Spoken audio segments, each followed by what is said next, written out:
As it turns out, I can no longer make coffee. Not because I forgot how, but because I can't find the coffee maker. So yesterday, I had coffee delivered, even though I own at least 3 ways to make coffee somewhere in this house. And today I washed my hair for the first time since moving in here, and I had to let it air dry because I don't have any idea where the hairdryer is. It's in a box somewhere. I moved this week, in case you didn't know that. And I'm learning some interesting things from this move. Sometimes in periods of change, we don't lose our skills, we just lose access to them.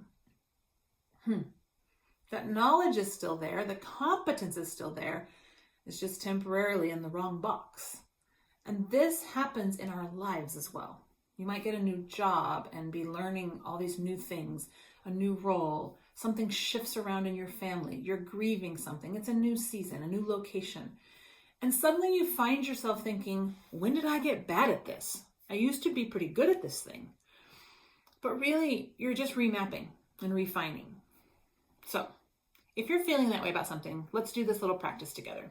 Just come with me on this little tiny imagination journey. So you're going to take a deep breath and close your eyes or lower them. Now I want you to imagine that you are standing in a room with lots of shelves. The room has shelves and shelves and shelves full of your skills, your experience, and your wisdom. The great news is nothing is lost. It's all there.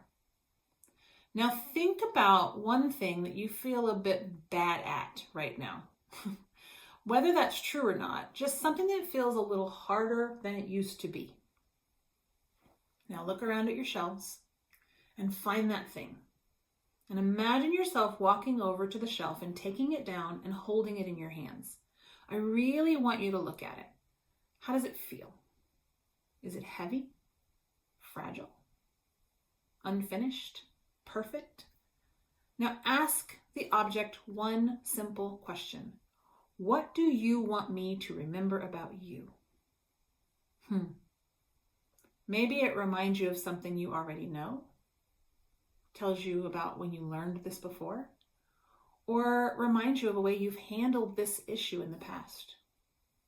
Now take a second and invite that wisdom to come back into your body. Not as pressure, not as performance, just as memory. And when you're ready, place that object back on the shelf and thank it for helping you remember. Once the item is back on the shelves, feel free to open your eyes. Change isn't erasing what you know. It is sometimes just a really big distraction. And it may be asking you to remember yourself in a different context. Sometimes that change may mean that your hair has to air dry or that you have to buy an expensive latte. But always change can be met with a gentleness towards our current self and a request for help from our past self, who already knows. So, where do you need to be gentle with yourself? Where do you need to take some time and remember what you already know?